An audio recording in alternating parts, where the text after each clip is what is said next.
कल शाम को हमें अपने सूत्रों से पता चला कि नानक नगर में जेके बैंक का एटीएम जो कि सेक्टर नंबर 13 में है, वहाँ पे एक व्यक्ति जिसको बुरी तरीके से मारा गया है, उसकी वहाँ पे बॉडी पड़ी हुई है। इस खबर के मिलने पे हमारे यहाँ से पुलिस स्टेशन गांधीनगर से कार्रवाई शुरू करते हुए हमारी टीम वहाँ पहुँचती है।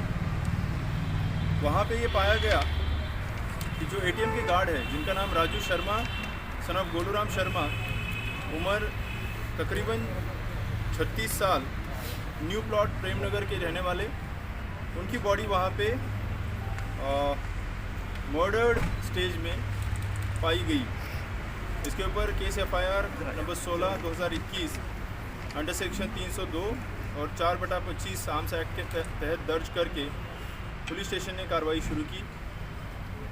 उस एटीएम की सीसीटीवी फुटेज और काफ़ी सारे लोगों के साथ पूछताछ करने के बाद हमारी टीम ने आज फाइनली उस केस को सॉल्व करने में और रिकॉर्ड टाइम में सॉल्व करने में कामयाबी मिली है। तकरीबन 12-14 घंटे के अंदर अंदर इस केस को हम सॉल्व कर पाए हैं और उसमें हमने 2 मुलजिम, जिनका नाम मोहम्मद कैफ लोन सन ऑफ सरताज अहमद लोन और वकास बशीर लोन सन ऑफ बशीर अहमद लोन, जो कि अष्टिंगो बांडीपुरा के रहने वाले हैं, उनको गिरफ्तार किया हुआ है। केस की तफ्तीश में ये पता चला है कि इन दोनों ने उस एटीएम को लूटने के बहाने से वहाँ पे एंट्री ली है और एटीएम को लूटने की कोशिश करते हुए जब एटीएम गार्ड ने उनके इस अटेम्प्ट को रोकने की कोशिश की तो उन्होंने उसको अंदर जो एक छोटा रेस्टरूम बना हुआ था, उस रेस्टरूम में लेके वहाँ पे पहले कपड़े के साथ उसके हाथ बांध के और उसके बाद स्मॉदरिंग करने की कोशिश की है और लातों से और मुक्कों से मार के वहाँ पे ज़ख्मी हालत में छोड़ दिया है। जब तक हमारी टीम वहाँ पे पहुँची है तब तक जो विक्टिम है, जो राजू शर्मा है, उनकी वहाँ मौके पे ही डेथ हो चुकी थी। हमने बॉडी को उसके बाद पोस्टमार्टम के लिए शिफ्ट कर दिया और आगे की कार्रवाई शुरू की। जो अक्यूज़्ड है, उनकी पूछताछ से ये पता चला कि उन लोगों ने ये जो क्राइम है ये उस एटीएम को लूटने के बहाने से किया था। उनकी जो पिछली क्रिमिनल हिस्ट्री है, उस हिस्ट्री के बारे में हमने कंसर्न डिस्ट्रिक्ट पुलिस से रब्ता किया हुआ है। अभी तक कोई प्रीवियस क्रिमिनल हिस्ट्री हमारे सामने नहीं आई है। जो उनकी पूछताछ में भी उन्होंने बताया कि ये हमारी तरफ से किया हुआ पहला ही इस तरीके का क्राइम है, बट फिर भी हम उनके कंसर्न डिस्ट्रिक्ट से और बाकी सभी जगहों से उनके प्रीवियस क्रिमिनल रिकॉर्ड के बारे में पूछताछ कर रहे हैं। Police station Gandhinagar, SHO, SDPO, SP city south और उनकी टीम ने एक बहुत ही काबिल तारीफ़ काम किया है और रिकॉर्ड टाइम में इस मर्डर मिस्ट्री को सॉल्व कर लिया हुआ है। इसमें टेक्नोलॉजी के साथ साथ ह्यूमन इनपुट और पूछताछ सभी चीज़ों को जोड़ते हुए एक बहुत ही बढ़िया तरीके से इन्होंने मर्डर केस को सॉल्व किया है। इस केस के बारे में अगर कोई सवाल है तो वो कहाँ रहे हैं? ये जो दोनों अक्यूज़्ड हैं ये हमने नानक नगर एरिया से गिरफ्तार किए हैं। हाल फिलहाल में ही यहाँ पे आए हैं और एक टेम्परेरी तरीके से उस जगह पे रहते हैं। ऐसे कोई टेनेंसी का रजिस्ट्रेशन तो हमारे सामने आया नहीं है। गेस्ट पेइंग गेस्ट टाइप इनका वेरिफिकेशन हुआ, टेनेंट वेरिफिकेशन जी, वो सारी बातें हम आपके सामने लाएंगे।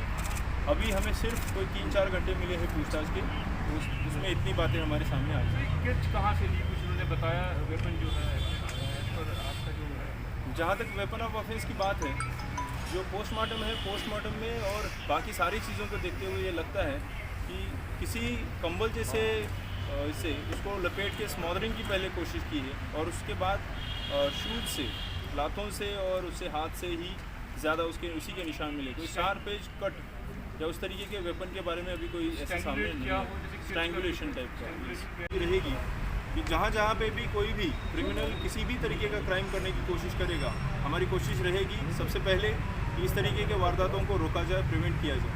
सबसे पहले मैं प्रिवेंशन के बारे में बात करूँगा। जितने भी हमारे एरिया में हिस्ट्री शीटर्स है, जो हमने 2 केसेस देखे हैं, दोनों में ये सामने आया कि हिस्ट्री शीटर्स के पास लाइसेंस्ड वेपन उनके हाथ में आया है। तो हमने सबसे पहले ये काम किया है कि जितने हिस्ट्री शीटर्स है उसमें से किस किस के पास लाइसेंस्ड वेपन है, उन सभी की डिटेल निकाल के हमने डिस्ट्रिक्ट मजिस्ट्रेट को रिक्वेस्ट करी है, ना कि जम्मू के but Udhampur, Kathua, Reasi, Rajouri 7 district magistrates को हमारी तरफ से रिक्वेस्ट गई है कि जितने भी हमारे यहाँ पे रहने वाले हिस्ट्री शीटर्स है उनके लाइसेंसेस इमीडिएट रद्द किए जाए और उनके वेपन वापस जमा किए जाए। जिनकी क्रिमिनल हिस्ट्री है उनके पास में अगर इस तरीके से गन रहेंगे तो उस तरीके के वारदात होने का एक चांस रहेगा, उस वजह से ये कदम हमने उठाया है। दूसरी बात, जितने हमारे डिस्ट्रिक्ट में हिस्ट्री शीटर्स है जिनका क्रिमिनल बैकग्राउंड है, एक एक करके हर एक थाने में उन लोगों को लाया जा रहा है, बुलाया जा रहा है और उनको स्ट्रिक्ट शब्दों में बताया जा रहा है कि अगर किसी भी तरीके की वारदात में कोई भी मुलव्वस पाया जाता है तो हम लोग PSA में बंद करने से भी पीछे नहीं हटेंगे। अभी जब हम आपसे बात कर रहे हैं उसी टाइम मैं आपको ये भी बता दूं, जो इस तरीके की एक्टिविटी में पाया जाएगा उन सभी लोगों को सब्सटेंटिव लॉ और अगर उसमें कम पड़ा तो PSA में भी बुक करेंगे और वो प्रोसेस चल रही है। बहुत जल्दी आप ये भी देखेंगे कि इस तरीके की वारदातों में जिनकी प्रीवियस हिस्ट्री रही है वो अगर पाया जाता है तो उनको PSA तक बुक हम करेंगे।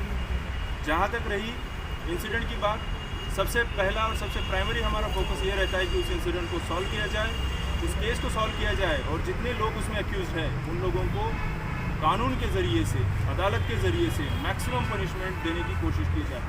वही हमने इस केस में भी किया है और वही हम दोमाना के केस में भी कर रहे हैं। जहाँ तक दोमाना के केस की बात की, एक हमने सस्पेक्ट उठाया था, लेकिन जब तक उसके बारे में हम खुद अपनी जगह कंफर्म नहीं है कि weather he is the prime accuse और कोई और प्राइम अक्यूज़ है, तब तक उसके बारे में हम बताना उचित नहीं समझते हैं। जब केस का इन्वेस्टिगेशन चल रहा है तो आप लोग भली भांति समझते हैं कि उस इन्वेस्टिगेशन के स्टेज में ऐसा एक स्टेज आता है कि कहीं पे हमें इन्फॉर्मेशन को थोड़ी देर के लिए विथहेल्ड करना पड़ता है, अदरवाइज़ जो मेन अक्यूज़ है उसके भाग जाने की चांसेस और उसकी एक पॉसिबिलिटी रहती है। उसके चलते हमने अभी तक दोमाना केस में बात नहीं की थी।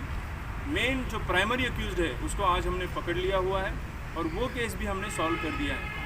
उसमें कल जिस आदमी को हमने पकड़ा था वो हमारा सस्पेक्ट था, वो प्राइम अक्यूज़ है कि नहीं उसके बारे में हम श्योर नहीं थे, इसलिए हमने आपको अभी तक उसके बारे में कुछ नहीं बताया था। आज हमने उसका प्राइम जो अक्यूज़ है उसको पकड़ लिया हुआ है, उसका प्रेस रिलीज़ और उसकी डिटेल सारी की सारी वो आपके सामने हम रखेंगे। नॉलेज स्टूडेंट जो हुआ है परशुराम से बात करके वेपन जी, ये सभी के बारे में मैंने इनिशिएट किया हुआ है। यू कैन अंडरस्टैंड कि जब प्रोसेस इनिशिएट हुआ है तो हो सकता है उसमें 1 आध हफ्ते का टाइम लग जाए जब तक हम ये रिवोक करके उनके वेपन डिपॉजिट कर पाए, लेकिन जितने हिस्ट्री शीटर्स इसमें इन्वॉल्व हैं उन सभी के बारे में हमने शुरू किया। आपको निश्चिंत होना चाहिए, हम ड्यूटी अपनी निभा रहे हैं। जहाँ तक ये सवाल है, मैं आप सभी लोगों से, मेरे सभी मीडिया के साथियों से एक सबसे पहले रिक्वेस्ट करना चाहूँगा, विनती करना चाहूँगा। अभी एक ट्रेंड हाल फिलहाल में हम लोग देख रहे हैं कि जिसमें अगर कंप्लेनेंट की तरफ से कोई बयान है तो बयान एक साइड का एक तरफा बयान रिकॉर्ड करके उसको व्हाट्सएप या फेसबुक या उस माध्यमों में एक वायरल किया जाता है, जबकि उस पर्टिकुलर केस में सच्चाई क्या है, उसकी दूसरी साइड क्या है, वो देखे बगैर उसको वायरल करने का एक बहुत बड़ा ट्रेंड हम लोग सभी लोग सामने देख रहे हैं। और कहीं ना कहीं मैं समझता हूँ कि हम सभी लोगों की, इंक्लूडिंग मीडिया वालों की, एक जिम्मेदारी बनती है कि हम सच सामने रखें, ना कि वन साइडेड स्टोरीज सामने रखें।